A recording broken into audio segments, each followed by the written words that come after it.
Herb. Herb is a plant. I mean, herbs are good for everything.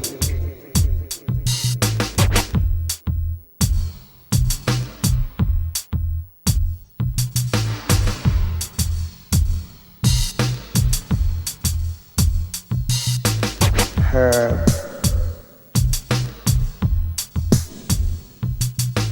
Welcome to Eugene Cannabis TV. You made the trip. We're at episode 768. We got Jimbo here as our co-host, and Dank. You got Dank here in the driver's seat, I guess. Except for today, we're starting off with Jim. Jim's got some great things to tell us about. Oh, last weekend I had a wonderful road trip on the Oregon coast. One of the best road trips I've had in a long time with a buddy of mine, Pete from Pennsylvania. When I was living back east, Pete was my marijuana connection. He had the best bud in Pennsylvania. Oh, yeah. And I always promised him, if you ever come out to the Oregon coast, I will give you one hell of a tour. And he came out here, we toured beaches, we did beach combing, we did hikes, we hit a waterfall. But his most impressive part was the dispensaries on the coast. The first thing that caught his eye was the number of dispensaries. We kept driving past in these small towns that he considered small, one dispensary after another. He was amazed at how many we had. I pointed at a few that I'd been to before. There's only a couple of them. But yeah, he liked the idea of all the dispensaries. And we finally got to go inside one of them. The first thing, big difference, is the customer-seller relationship. Where he lives in Chicago, there's a guard outside. You show him your ID, and then he lets you in. There's a locked door. The door behind you is locked, and then the door in front of you opens, and you can enter the retail space. There's no jars of bud anywhere. Instead, you got a laptop or a tablet, and you flip through, and you see pictures of the bud and decide what you're going to buy. It's kind of like the McDonald's hamburger on the menu. Yeah, there's a burger somewhere that looks like that, but that's not what you're going to buy. You're going to get something else.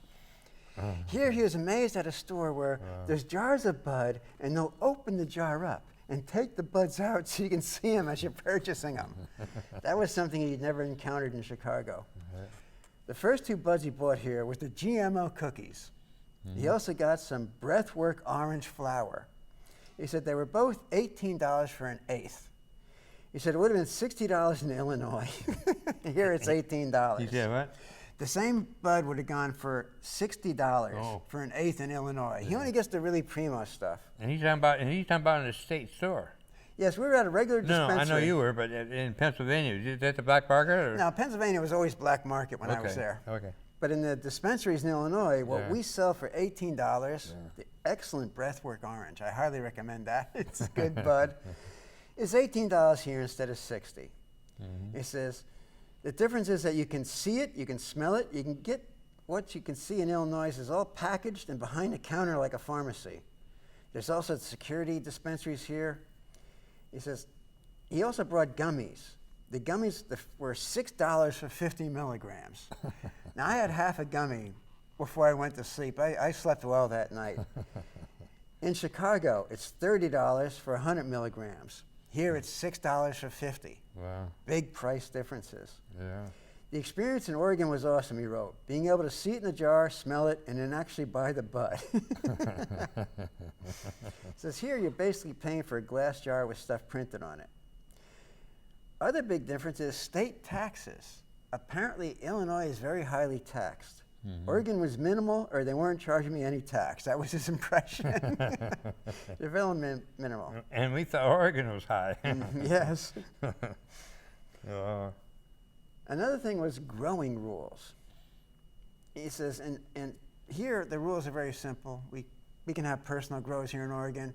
In Illinois, you have to have a medical card in order to grow. And then it's very limited. He does what he calls his outdoor grows.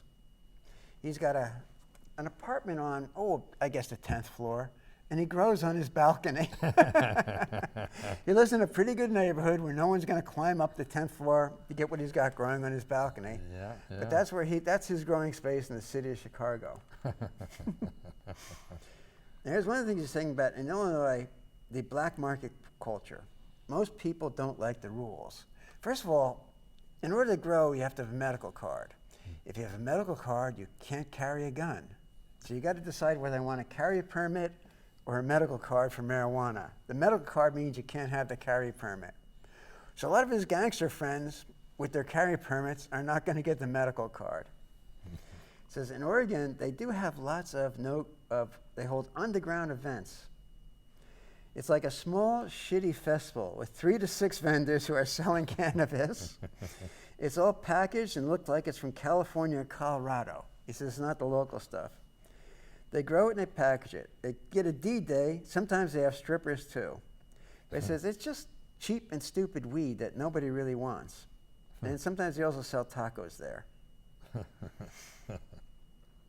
Here in Oregon, we still have a black market. I was explaining to him, most of the weed I get is from the people I was getting before they legalized it. Mm-hmm. But he was impressed with the number of stores and the wonderful way they treat him here at the stores. Yeah. Another part of our road trip I'd like to talk about is some of the beautiful places we found this smoke. Mm-hmm. We were in the Tillamook area, and we went to the Yaquina Head Outstanding Natural Area. This is a wonderful place. It earns its nickname of outstanding. It probably has the best tide pools in Oregon. Get there at low tide or an hour before. There's a staff of people to help you look through the tide pools and identify the creatures. But you're on BML land, and you got federal rangers, and you got to hide your smoke because it's still the federal law there. Mm-hmm. You can't spark up and enjoy a tide pool. That's not going to happen at a place called Yaquina Head. There's other parts in the Oregon coast where it's the same deal. If there's federal land on both sides of the road, you can't have weed in the car. Mm-hmm. The federal law that has always applied still applies in parts of the Oregon coast. Another place is the beautiful Cape Perpetua area. Mm-hmm. This includes Devil's Churn and Thor's Well, and the beautiful Cape Perpetua, which you drive up and you're 800 feet above the coast. Mm-hmm. But again, there's federal land with federal rangers. They also have the best toilets. Now, when you travel the coast, it's good to know where the best toilets are, wherever there's a federal park. They're better than the state parks. Oh, yeah.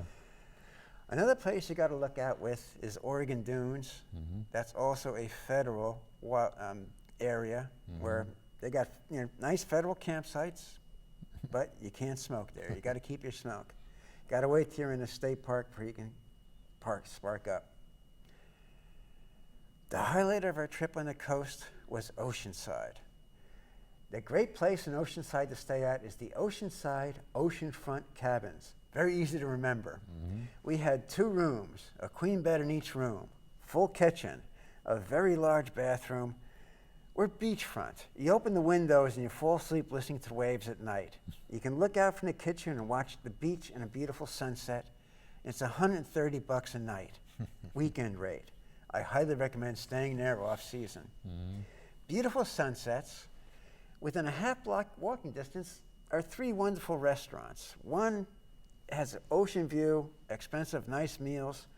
One is run by the surfers. You went there for coffee in the morning, and the surf was up. I had to wait till they came back from surfing to get the coffee. But they also have a really nice breakfast grill. It's a surf shop. The third place was called the Blue Agate. That's only open during the season, but that's right next to the cabins, and that's another nice little deli, snack shop, coffee in the morning. Mm-hmm. You don't have to go far to get your morning coffee, but I wish I'd brought the good stuff because we had a full kitchen, including a coffee maker to use. Oh, yeah. Also, at Oceanside, which is a beautiful place to stay, it's vertical. You got all these mansions going up the cliff, and at night, it's a beautiful sight the way they're all lit up. Rich people like to light their homes up. It's wonderful. You also have the famous Maxwell's Point. It's a headland going out. There's some big monoliths past the headland. That's the part that wore away already into big stones. But they put a tunnel through Maxwell Point to get to the next beach, which is called Tunnel Beach. Now, twice a landslide has closed this tunnel. The last time it happened was a couple years ago in December. Trapped about 18 people on the other side. 2 climbed out. It can be done. The rest waited for a helicopter to come down and rescue them. Wow. On the other side, when you get to the Tunnel Beach, I found a lot of agate hunters. Apparently, this is rock hunters' heaven there. But just going through the tunnel to get to the beach on the other side was a cool experience. Oh, man. How long is the tunnel? I'd estimate half a football field.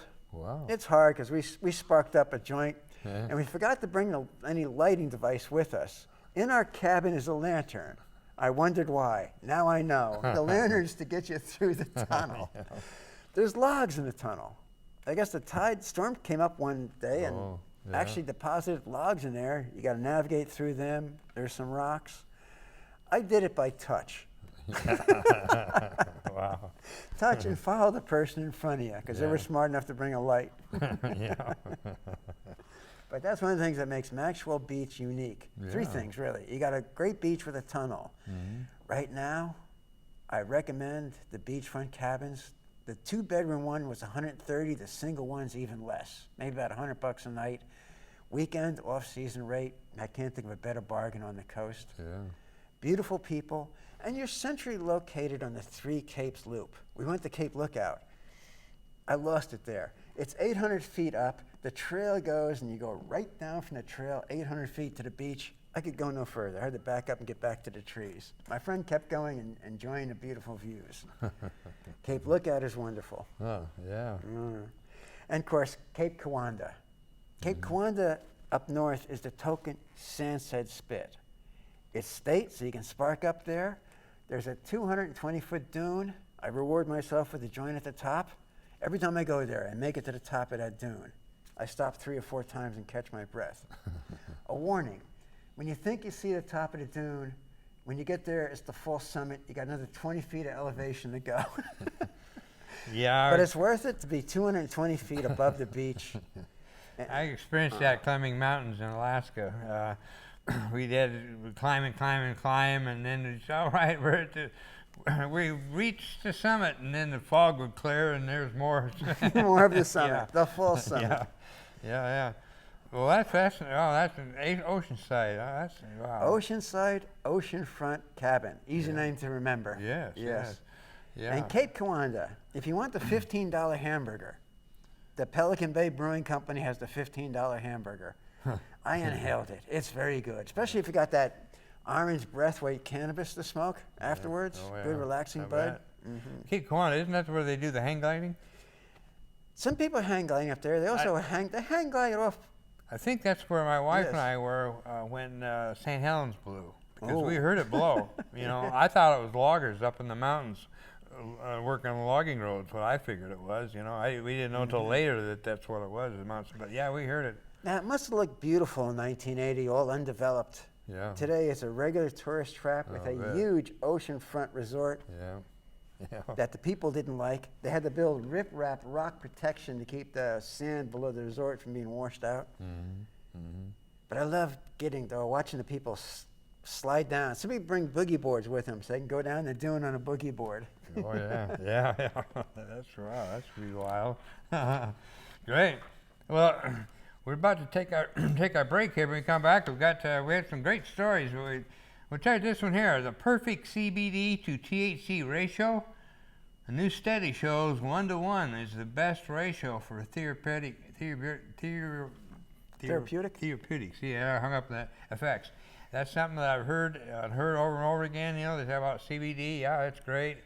THC, we all love THC, but they really need to be together. They're together in nature, and they work well together. And so that should be an interesting article. So we're going to go into that at length, and they even talk about ratios, and there's some good information here. So we're going to spend the whole second half just talking about. Welcome back to the second half of episode of Eugene's Cannabis TV, episode 768, and we're going to talk about the perfect CBD to THC ratio.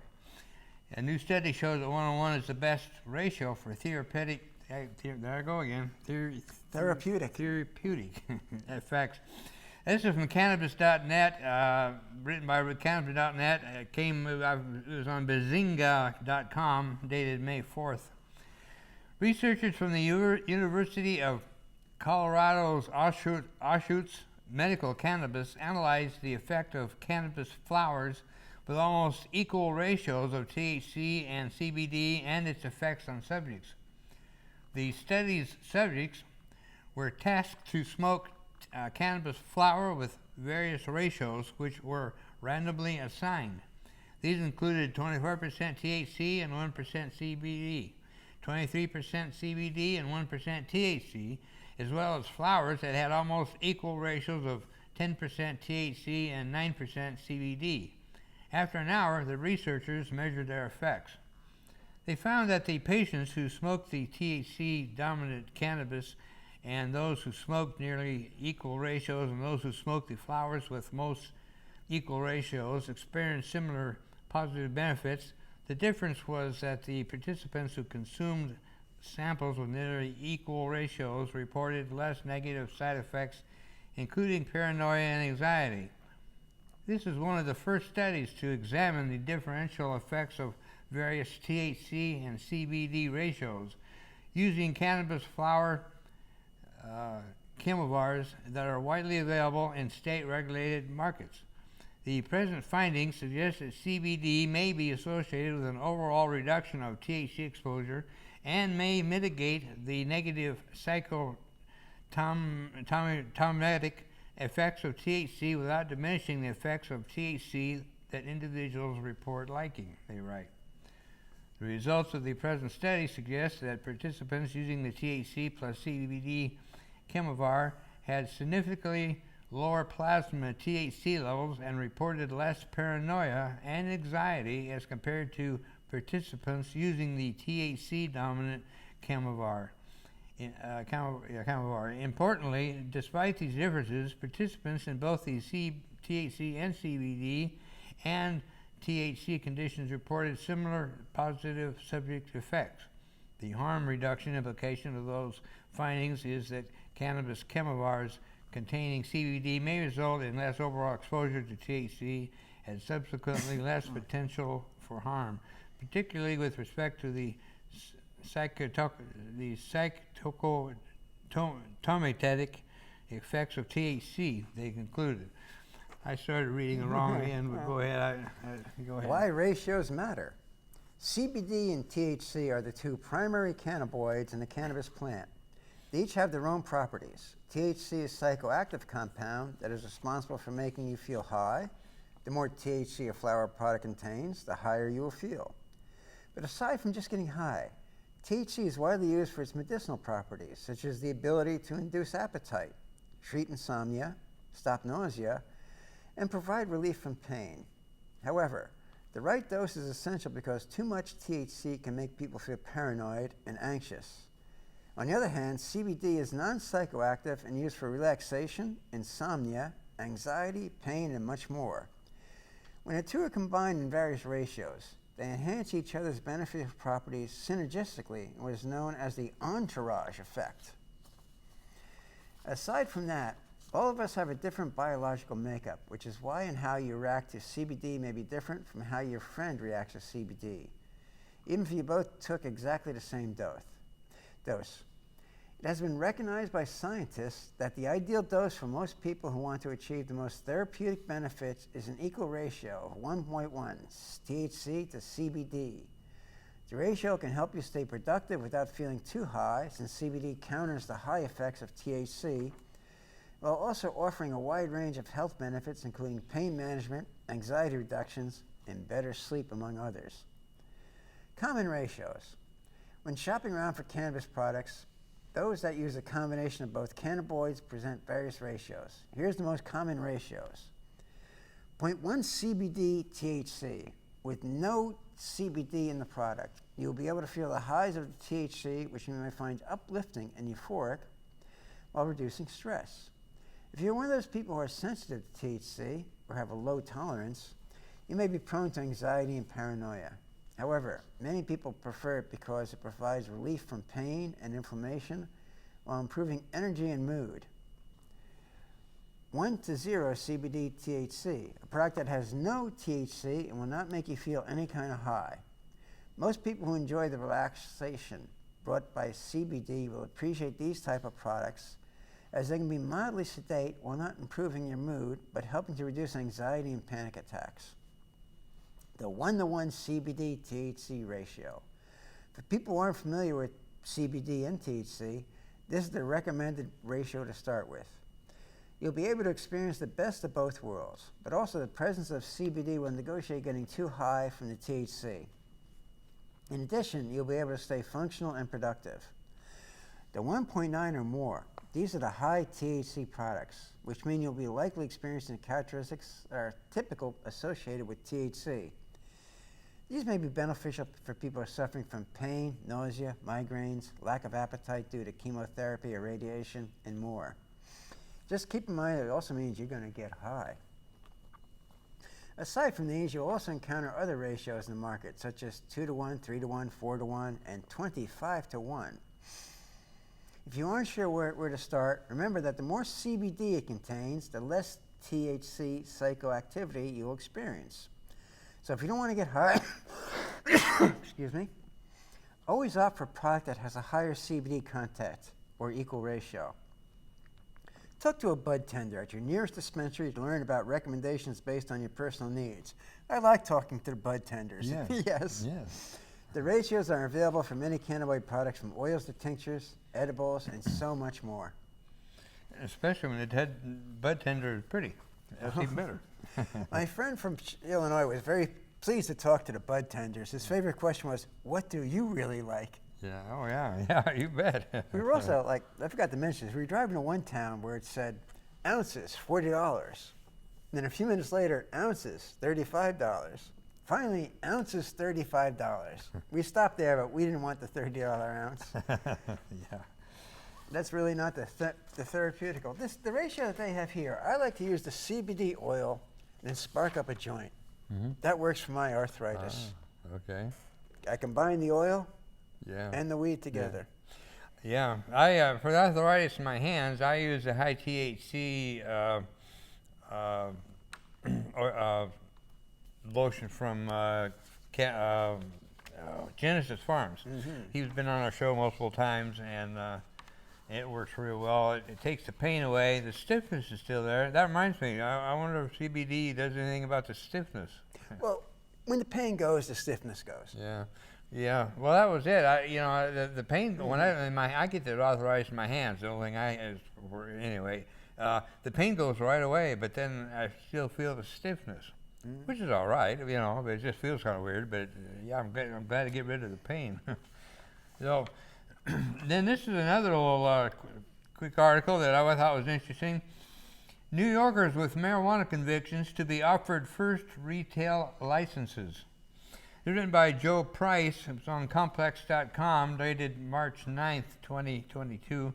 The state of New York is set to announce plans for the first marijuana retail sales by the end of the year, with the first 100 retail licenses being reserved for those with marijuana convictions, the New York Times reports.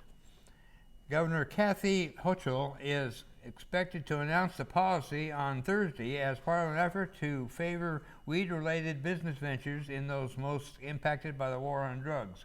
The marijuana industry is projected to bring in around $1 billion for the state, and New York is looking to avoid the pattern of other states of wealthy startups dominating the industry. Hochul has already proposed $200 million to support the marijuana industry in New York, with the funds set to go finding and renovating storefronts for business owners.